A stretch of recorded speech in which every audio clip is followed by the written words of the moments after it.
Welcome back to the Drunken Zombies podcast, everyone. I am Adrian, and we're back with another terrifying tale from the world of the undead. Always a pleasure. So get ready for a story that'll send shivers down your spine and leave you craving more zombie mayhem. Definitely. Now, today we're diving into a world where swashbuckling pirates clash with the chilling mystery of the undead. Ahoy, mateys and brains.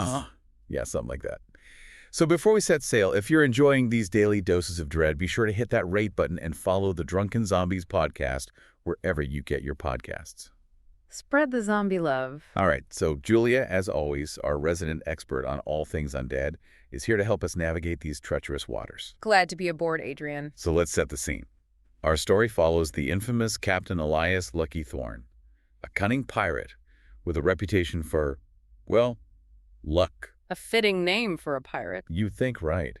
Until he and his first mate, Anya, stumble upon a ghost ship. Uh-oh. Yeah, a ghost ship crewed by skeletal pirates. Now, that's a sight you don't see every day. No kidding. Yeah. And to make matters worse, their journey takes a dark turn when they discover a mysterious map. Ooh, a treasure map. Not exactly. Yeah. This map points to a legendary artifact hidden on Isla de Muertos. Isla de Muertos. That translates to Island of the Dead. Exactly. And this artifact is said to hold the power to vanquish these spectral horrors. Sounds like our Captain Lucky is in for a bit more than he bargained for. Yeah. So, Julia, what jumps out at you as we embark on this eerie adventure? Well, right off the bat, the story throws us into this fascinating clash between the tangible world of pirates and the supernatural realm of the undead. Right. It's like those classic tales of cursed treasures and haunted ships, but with a zombie twist. I like that, a zombie twist. And it's interesting how Anya immediately picks up on the strange nature of this ghostly encounter. She does, doesn't she? Like when she notices those skeletons moving against the wind, it's like she instinctively knows something's not right, that the natural order of things has been disrupted. Totally. Meanwhile, Lucky, being the practical pirate he is, tries to brush it off as superstitious nonsense. Of course. But what really hooks him is the map's promise to cheat the grave. The allure of immortality. Classic pirate temptation, right? Combine that with the potential for untold riches on Isla de Muertos, and it's no wonder Lucky finds himself drawn into this mystery. It's a potent combination: greed and the fear of death. Powerful motivators indeed. Absolutely. And as if to emphasize the danger they're in, a relentless unnatural storm starts to hound their ship, the Sea Wraith. So it's not just a spooky encounter, there are tangible consequences too. Yeah, this is no ordinary storm, Julia. It's like it's attached itself to them like some kind of malevolent shadow. Like a physical manifestation of the supernatural forces at play. Exactly. And Anya isn't letting Lucky forget the reality of the situation either. She's definitely the voice of reason here. She is. She points out that those skeletons weren't just playing at ghosts, and that the map itself is shrouded in mystery. I'm curious about that map. Where did it come from? Who made it? There's definitely more to it than meets the eye. I agree, and I think Anya's personal connection to the sea adds another layer to this. Oh, right. You're talking about how she lost her family to a shipwreck. Yeah, there's a sense that her pursuit of the truth goes beyond just this immediate threat. It's almost like she's seeking answers or closure for her own past. That makes her journey even more compelling, doesn't it? It's not just about survival, it's personal. Absolutely. Now, Lucky, even with his doubts, starts searching for a logical explanation. He asks Miguel, his first mate, if it could be a witch's trick or devil's bargain gone sideways. He's trying to fit this into his understanding of the world. He is. But Miguel's answer is rooted in something much older and darker. He talks about his people's lore and how the sea demands payment. So we're moving from the realm of tricks and bargains to ancient beliefs and primal forces. Exactly. And he hints at hungers that neither man nor beast should know. That's chilling. Yeah, it really shifts the tone from spooky to something far more unsettling. Like they're dealing with a power they can't even comprehend. And then we have Finn, the cabin boy, who brings us back down to earth a bit with a classic pirate perspective. Treasure over terror. Pretty much. Yeah. He says, where there are dead men, there's bound to be treasure. Always looking for the silver lining, huh? That's Finn. But Lucky can't shake the feeling that something deeply unnatural is going on. These aren't just your typical greedy dead pirates. So he's starting to accept that there's more to this than he initially thought. Yeah, the evidence is mounting. And Anya fuels his unease by suggesting that the island might hold something even more valuable than gold, something that even the undead crave. So we have multiple layers of mystery here. The source of the map, the true nature of the undead, and this unknown treasure. It's a puzzle waiting to be solved. And Miguel throws in a final warning that really raises the stakes.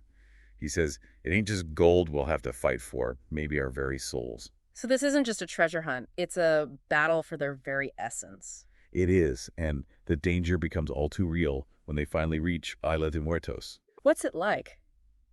Is it a paradise? Far from it.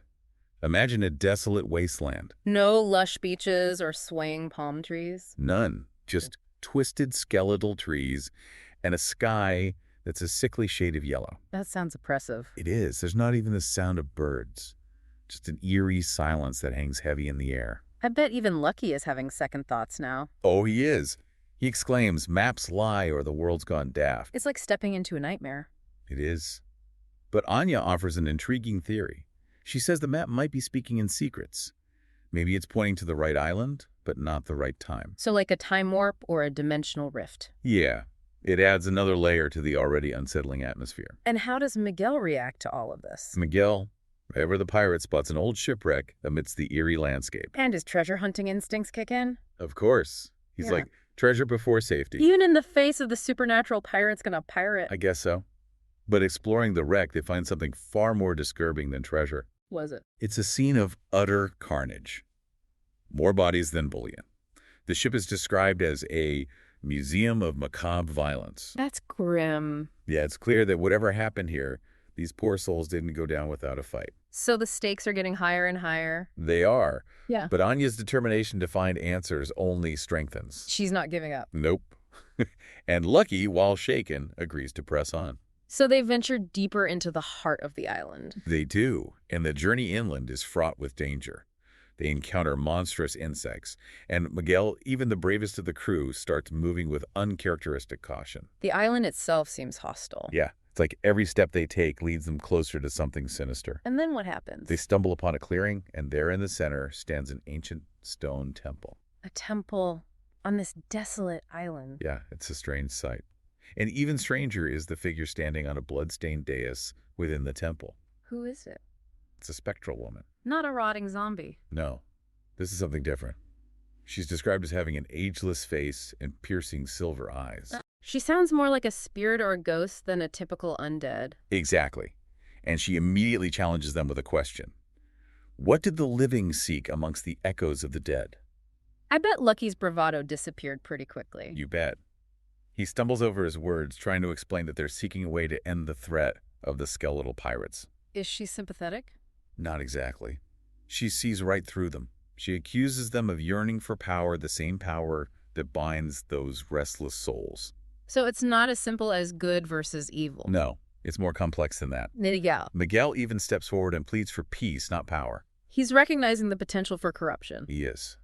But before the conversation can go any further, the temple comes alive. What do you mean, comes alive? Skeletal guardians emerge from the shadows, their empty sockets glowing with an eerie light. That's terrifying. It is. And their movements are deliberate, controlled. It's clear they're not mindless zombies. So the spectral woman is in control of them. It seems that way. She proposes a trade. Life for knowledge. What does that even mean? She demands proof of their intentions. Miguel, without hesitation, offers his blood as a symbol of his endurance. He's putting his life on the line. Yeah. But then Finn impulsively pricks his finger on a fishhook and offers a single drop of blood. What? Why would he do that? It seems insignificant, but it triggers a huge reaction. What happens? An emerald shard on the spectral woman flares brightly, then shatters. The obsidian jewel on her staff suddenly glows with emerald light, and she seems weakened, almost vulnerable. So Finn's actions had unintended consequences. Big time. It seems he's disrupted some kind of balance. And now the spectral woman is revealing more about the situation. Yeah, she says, for one willing life, one unwilling must walk the earth. What does that mean? Her gaze falls on the skeletal warriors, and then Anya steps forward. Anya, what is she doing? She offers herself to become like them, to walk in chains. What? It's a shocking moment. She's offering her life to break the curse. But why? It's a complex mix of selflessness and perhaps a desire for a different kind of existence. And how does Lucky react to this? He refuses to let her face it alone. So they're both going to become undead. It seems that way. Miguel begs them to reconsider, to leave this cursed island. But Anya is resolute. It's a heartbreaking decision. It is. With a sad smile, she accepts the silver shackle that the spectral woman conjures. So this is it, the climax. Yeah, everything explodes into chaos. Oh. Lucky charges at the skeletal guardians, and in a surreal twist, he phases right through the spectral woman. He becomes a phantom. Yeah, it's like he's entered the spectral realm. And what about Miguel and Finn? They're fighting bravely against the undead horde. But it's Anya who makes the decisive move. What does she do? She uses a mixture of dust, she prepared salt herbs, and graveyard earth. They sound like ingredients for a spell. They are, and she combines them with a hidden sigil she reveals. Is it working? Yeah. A horrifying wail fills the air as the skeletal warriors implode, turning to sand. So they're defeated. Or now. But the victory is bittersweet. Anya, realizing the full weight of her sacrifice, says, "I didn't think of what came after." What does she mean? The ground beneath her shimmers, and she vanishes. She's gone. Yeah. Miguel offers a somber explanation. The sea takes back what is born of it, Captain. So she's been claimed by the forces she tried to defeat. It seems that way. The spectral woman, her power now significantly diminished, tells Lucky that he stands at a precipice marked by this place and by her mistake. Her mistake? What does she mean? It hints at a deeper story. A long history of sorrow and unintended consequences. So even in victory, there's a sense of loss? Definitely. But just when all hope seems lost, the Sea Wraith returns, cannons blazing. Miguel and Finn are back. They are. But their arrival reveals a new, terrifying threat. What is it? Ships crewed by rotting sailors led by Anya. Anya's leading the undead fleet. Yeah, it seems her sacrifice has twisted her fate. She's become the very thing she sought to destroy. This is a nightmare scenario. It is. In a desperate gamble, Lucky wrenches the spectral woman's staff from her grasp. That staff must be incredibly powerful. Yeah, a wave of agonizing cold washes over him as he takes hold of it. And in that moment, Finn realizes the truth. What truth? The spectral woman wasn't the guardian of the island. She was a prisoner. And the staff is the key. Exactly. It controls the curse. With a final act of selflessness, Lucky plunges the staff into the shattered emerald, unleashing a raw, destructive energy. What happens? The entire spectral island disintegrates along with Anya's undead fleet. It's over. It is. The curse is broken. And in the aftermath, Lucky finds himself alive once more. He survived. Somehow. Miguel is stunned by the turn of events. But Finn, being the pragmatist he is, simply says, "Some things are better left mysteries." He's got a point. He does.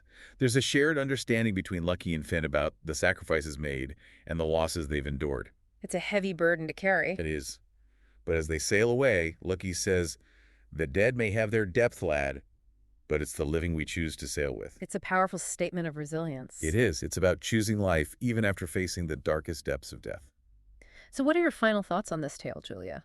It's a story that stays with you. It blends classic pirate adventure with truly unsettling horror.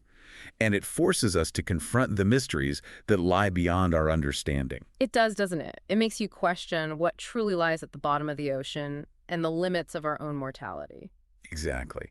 And Anya's journey is a reminder that sometimes even the most selfless sacrifices come with a price. Her story is tragic, but it also highlights the complexities of good and evil and the unintended consequences of our actions. Well said. So listeners, if you enjoyed this chilling tale of Captain Lucky Thorne and the skeletal pirates, be sure to rate and follow the Drunken Zombies podcast for more daily doses of dread. And don't forget to share your thoughts on this story with us. We'd love to hear your theories and favorite moments. Until next time, stay curious, stay scared, and keep your eyes peeled for more tales of the undead. Farewell for now.